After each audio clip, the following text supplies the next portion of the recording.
हे friends, आज हम difference करेंगे नॉर्मल लॉस और अबनॉर्मल लॉस के बीच में।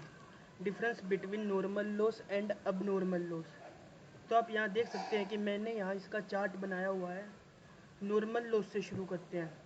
जो नॉर्मल लॉस होता है हम उसको अनकंट्रोलेबल, अनअवॉइडेबल और नेचुरल लॉस भी कहते हैं। यहाँ पे लिखा हुआ है it is also called uncontrollable, unavoidable loss और नेचुरल लॉस।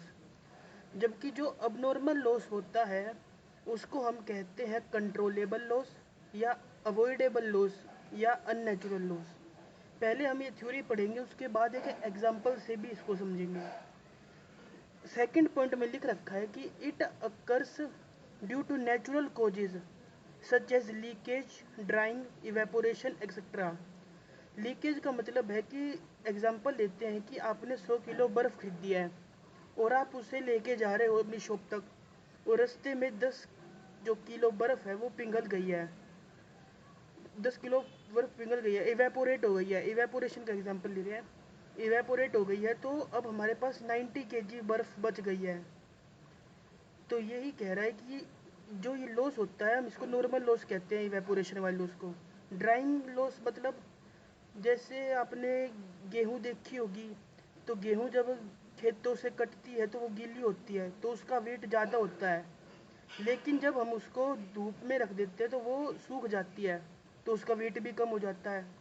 तो जो वेट अप डाउन की वजह से लॉस हुआ है उसका, वो उसे ड्राइंग लॉस कहते हैं या नॉर्मल लॉस कह सकते हैं। नॉर्मल है, नेचुरल लॉस है, वो सूखेगी होती अगर हम उसको धूप में रखेंगे तो।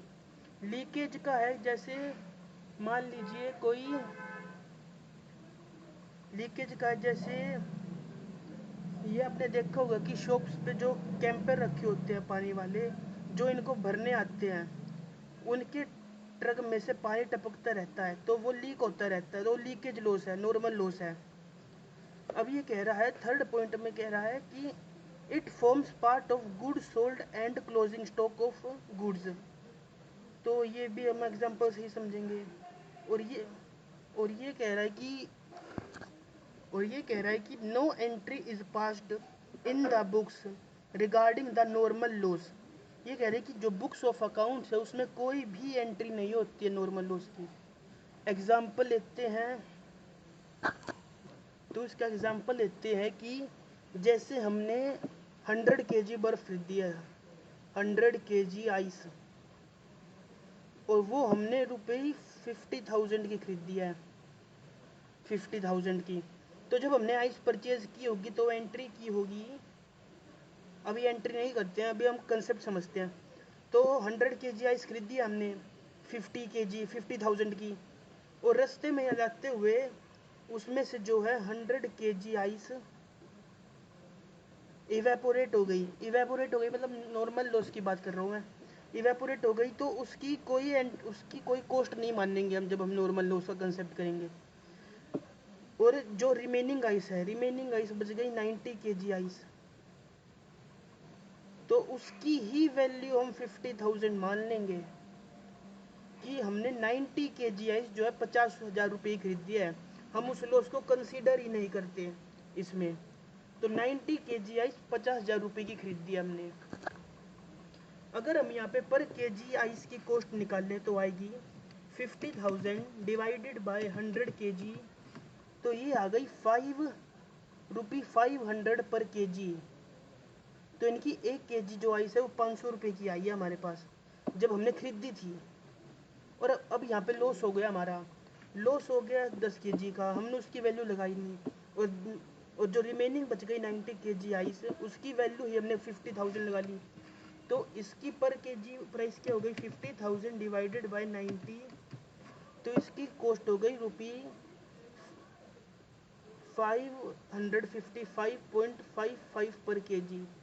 आप देख सकते हैं कि इसकी जो कॉस्ट है वो 55 रुपीज़ अप्रोक्स में बढ़ गई है।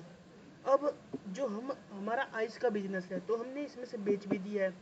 लेट कर लेते हैं कि हमने इसमें से 60 केजी आइस बेच दी होगी और 30 केजी हमारे पास क्लोजिंग स्टॉक में बच गई है।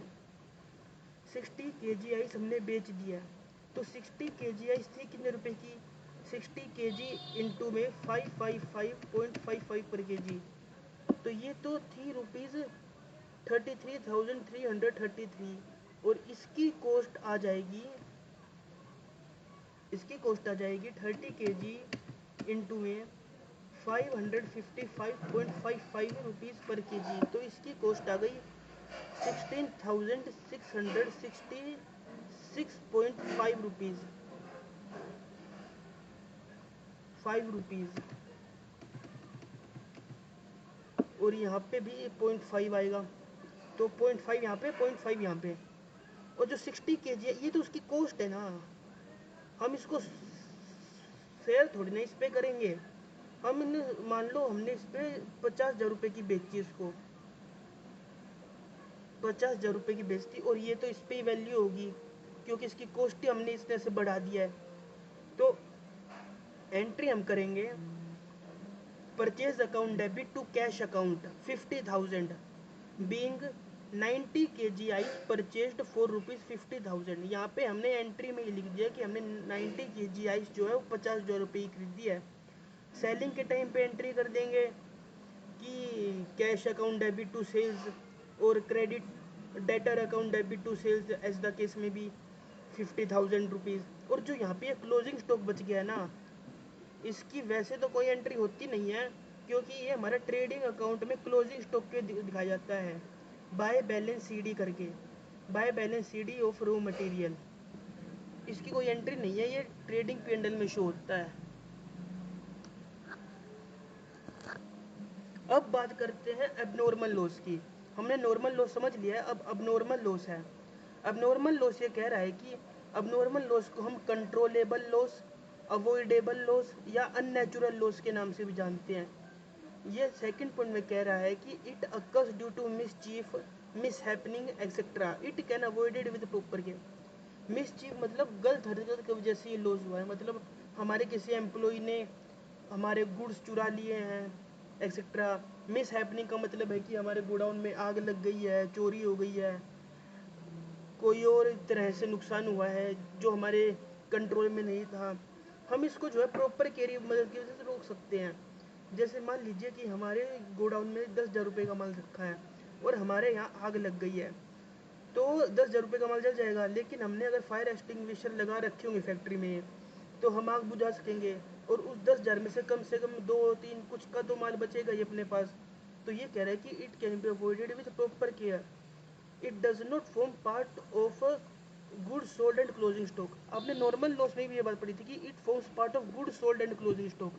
जैसे हमने एग्जांपल में देखा कि 90 kg जो आइस है वो ही 50,000 रुपये की हो गई थी, और 60 kg ही हमने ये 33,333 रुपये की मान ली थी। तो यानी कि ये इसका पार्ट बन गई ना कॉस्ट का नॉर्मल लॉस, क्योंकि यहाँ पे तो 55.55 रुपीज़ बढ़ गए थे इसके पर केजी में, और ये कॉस्ट ऑफ गुड सोल्ड का पार्ट बन गई और क्लोजिंग स्टॉक का ही पार्ट बन गई। लेकिन अबनॉर्मल लॉस में ये कह रहा है कि ये जो है गुड सोल्ड और क्लोजिंग स्टॉक का पार्ट नहीं बनेगा, और इसकी एंट्री भी होगी बुक्स में, जबकि नॉर्मल लॉस की कोई एंट्री नहीं होती, क्योंकि यहाँ पे हम इसको इन दोनों से कंसीडर कर लेते हैं, गुड सोल्ड और क्लोजिंग स्टॉक से। अब लास्ट में ये कह रहा है कि it arises due to reasons like flood, fire, riot, theft, road accident etcetera. Fire मतलब कि गोडाउन में आग लग गई होगी, रेओट्स मतलब दंगों की वजह से हमारा माल का नुकसान हुआ है, फ्लड मतलब बाढ़ आ गई, थेफ्ट चोरी हो गई, रोड एक्सीडेंट की हमारा माल कहीं से आ रहा था और रास्ते में कोई एक्सीडेंट हो गया ट्रक वगैरह का, तो अब नॉर्मल लॉस। अब इसका एग्जांपल लेते हैं कि अब जो इसका एग्जांपल है कि हमारे पास यही है कि 10 kg आइस वाला ही मान लेते हैं, यहाँ पे तो आइस एवेपोरेट हो गई थी, तो यहाँ पे जो है देखो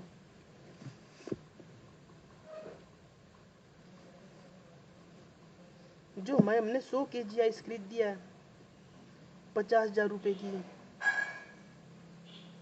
और जो है यहाँ पे 10 kg जो आइस है वो लाते समय नाली में गिर गई, मतलब गटर वगैरह में गिर गई, तो ये अननेचुरल लॉस है, हमारी वजह से लॉस हुआ है, मिस हैपनिंग हुई है, इसमें नेचर का कोई वो फॉल्ट नहीं है, ये हमारा ही फॉल्ट है। तो 10 kg आइस कितने की हो गई, अगर 50,000 रुपये की हमने 100 kg आइस खरीदी थी, तो 10 रुपये की आइस कितने की हो गई, 5,000 रुपये की। ये मैथ्स है कि 50,000 अगर 100 kg की आई थी तो 10 kg कितने की आएगी, और जो रिमेनिंग बच गई 20 kg वो 45,000 की हो गई। अब यहाँ पे जो एंट्री होगी वो होगी purchase account debit to cash account 45,000, या फिर हम कह सकते हैं कि purchase account debit to cash account 50,000 and normal loss, फिर नॉर्मल लॉस आएगा कि normal loss account debit to purchase account और ट्रेडिंग अकाउंट। अगर आपको ये एंट्री समझनी है तो आपको जर्नल एंट्री पार्ट 5 देखना पड़ेगा कि ये जर्नल एबनॉर्मल लॉस की एंट्री कैसे होती है। तो हमने ये कर दी होगी। तो यहाँ पे जो कहने का फ़र्क है कि नॉर्मल लॉस को हम बुक्स में रिकॉर्ड नहीं करते, वो इन दोनों का पार्ट्स बन जाती है गुड सोल्ड और क्लोजिंग स्टॉक का। लेकिन जो अबनॉर्मल लॉस होता है वो हमारा गुड सोल्ड और क्लोजिंग स्टॉक का पार्ट नहीं बनता। अबनॉर्मल लॉस में और भी बातें हैं कि हमारा अबनॉर्मल लॉस हो गया तो हमने उस गुड्स का इंश्योरेंस करवा रखा था, नहीं करवा रखा था। नॉर्मल लॉस का इंश्योरेंस नहीं होता है, लेकिन अबनॉर्मल लॉस का इंश्योरेंस होता है। अब सोचो कि बर्फ जो है इवेपोरेट हो रही है, उसका कौन इंश्योरेंस कंपनी इंश्योरेंस करेगी। लेकिन गुड्स में चोरी हो गई है, आग लग गई है, तो उसका इंश्योरेंस तो होगा ही। तो आपसे रिक्वेस्ट है कि आप जर्नल एंट्री पार्ट 5 देखिए एबनॉर्मल लॉस की एंट्री को समझने के लिए, तो यहाँ पे जो हम गुड सोल्ड कर देंगे, या मान लीजिए यहाँ पे जो हम गुड सोल्ड करेंगे 60 kg और 30 kg।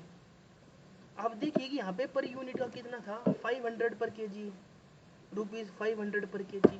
और यहाँ पे आप इसको डिवाइड करके देखेंगे तो 45,000 डिवाइडेड बाई 90, तो यहाँ पे भी ₹500 पर kg आएगा। इस यानी कि इसमें लॉस इंक्लूड नहीं है, अपना लॉस इंक्लूड नहीं है, तो इसकी कॉस्ट कितनी हो गई 60 kg इंटू में ₹500 पर kg 30,000 रुपीज़, और ये 30 kg इंटू में 500 15,000 रुपीज़। अब ये हमने बेच दी, हम इसको कॉस्ट पे तो बेचेंगे। मान लीजिए हमने यहाँ पे 50,000 में बेचा था अपना नॉर्मल लॉस, और नॉर्मल लॉस नहीं सॉरी, यहाँ पे गुड सोल्ड जो 60 kg था 50,000, यहाँ पे 50,000 का बेचेंगे, लेट किया हमने। तो यहाँ पे तो प्रॉफिट कितना हो रहा था 33,333.5 माइनस में 50,000। यहाँ पे तो हमारा प्रॉफिट हो रहा था 16,666.5, और यहाँ पे जो है हमारा प्रॉफिट होगा 20,000 का प्रॉफिट होगा हमारे यहाँ पे तो। और जो ये क्लोजिंग स्टॉक था यहाँ पे आप देख सकते हैं कि इसकी वैल्यू 16,666.5 है, क्योंकि इसमें नॉर्मल लॉस इंक्लूड है। और जो हमारा एबनॉर्मल लॉस है उसकी यहाँ पे वैल्यू 15,000 है, क्योंकि इसमें अबनॉर्मल लॉस जो है वो इंक्लूड नहीं है। तो आप देख सकते होंगे कि ये बस मामूली सा डिफरेंस अबनॉर्मल और अबनॉर्मल लॉस के बारे में। अगर आप अबनॉर्मल लॉस की एंट्री देखना चाहते हैं तो जर्नल एंट्री पार्ट 5 में देख सकते हैं, और इसका नोट्स जो है आपको डिस्क्रिप्शन में भी मिल जाएगा।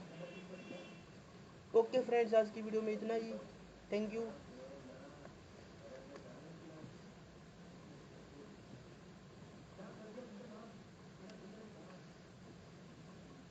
नॉर्मल लॉस की कोई भी एंट्री नहीं होती है, ये हमेशा याद रखना अपने को कि ये जो है गुड सोल्ड और क्लोजिंग स्टॉक का पार्ट बनता है। जो नॉर्मल लॉस है वो कभी भी गुड सोल्ड और क्लोजिंग स्टॉक का पार्ट नहीं बनता है। नॉर्मल लॉस को हम अनकंट्रोलेबल, अनअवॉइडेबल और नेचुरल लॉस भी कहते हैं, लेकिन अबनॉर्मल जो लॉस होता है उसको हम कंट्रोलेबल कह सकते हैं, उसको कंट्रोल किया जा सकता है। अनअवॉइडेबल लॉस है, उसको अवॉइड किया जा सकता है। अननेचुरल है, वो नेचर की वजह से फॉल्ट नहीं होता उसका। अब यहाँ पे जो बर्फ़ थी वो नाली में गिर गई थी, इसमें नेचर का क्या फॉल्ट है। लेकिन यहाँ पे जो बर्फ़ है वो इवेपोरेट हो रही है, यहाँ पे नेचर का फॉल्ट है भाई। धूप है, इवेपोरेट होगी,